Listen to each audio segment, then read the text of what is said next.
አንገት ሰብራችሁ አትቀሩም። ይመጣል፣ ቀና ያረጋችኋል። ጠብቁት። እየተሰደባችሁ ቢሆን በየትኛውም የኑሮ ሸለቆ ውስጥ ገብታችሁም ቢሆን አማኑኤልን ጠብቁት።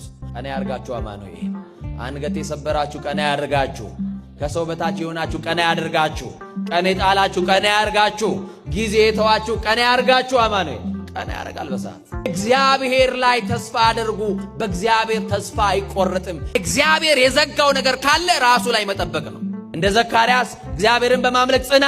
እግዚአብሔር ሲጎበኝ እንደ ዮሐንስ ያለ ብሩሃን አይኖች ያሉት ልጅ ይሰጣል። ቢዘገይም በእርግጥ ይመጣል።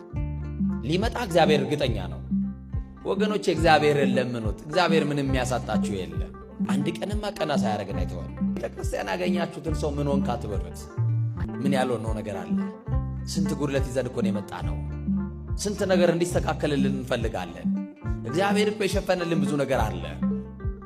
አጣው ብለሽ አታልቅሽ። እግዚአብሔር መሰደብሽን እንዲያርቅልሽ በእግዚአብሔር ፊት ለፊት በጸሎት አልቅሽ።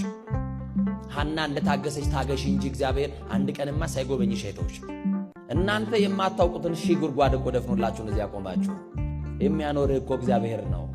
የሱ ስውር እጅ፣ የሱ ስውር በረከት በቤት ባይኖር ኖሮ እግዚአብሔር ትቶኛል ትላለህ፣ ግን አልተወህም። ያልሰራላችሁ እየመሰላችሁ እናንተ የሚታየውን ብቻ ነው የምታምኑት። እግዚአብሔር በማይታይ በስውር በረከቱ እኮ ደግፏችኋል። የሽሮና የበርበሬ ጥያቄ ለእግዚአብሔር አይቀርብለትም።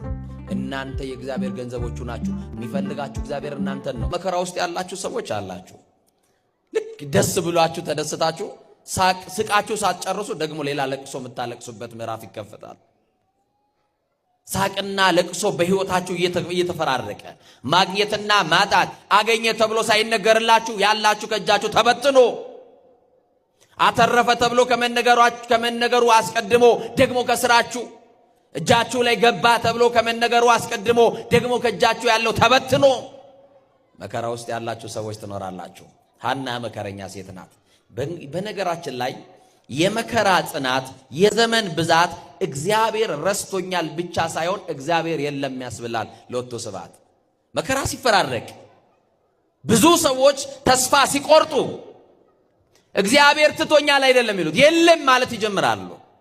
በነገራችን ላይ የሰው ልጅ መከራው ጽኑ በሆነ ጊዜ፣ ዘመን በራቀበት ጊዜ፣ ለጥያቄው መልስ ሲያጣ ሶስት ነገሮች ይፈትኑታል። በሶስት ነገሮችም ይወድቃል። የሰማችሁኝ ነው? በስንት አልኳችሁ? በሶስት የሃይማኖት እንቅፋቶች ይወድቃል፣ ይደናቀፋል። ምንድናቸው ካላችሁኝ፣ አንደኛው እግዚአብሔር ረስቶኛል ማለት ይጀምራል። ማን ረስቶኛል? እግዚአብሔር ይረሳናል ወገኖቼ? ንገሩኝ እንጂ እግዚአብሔር ረስቶኛል ይላሉ።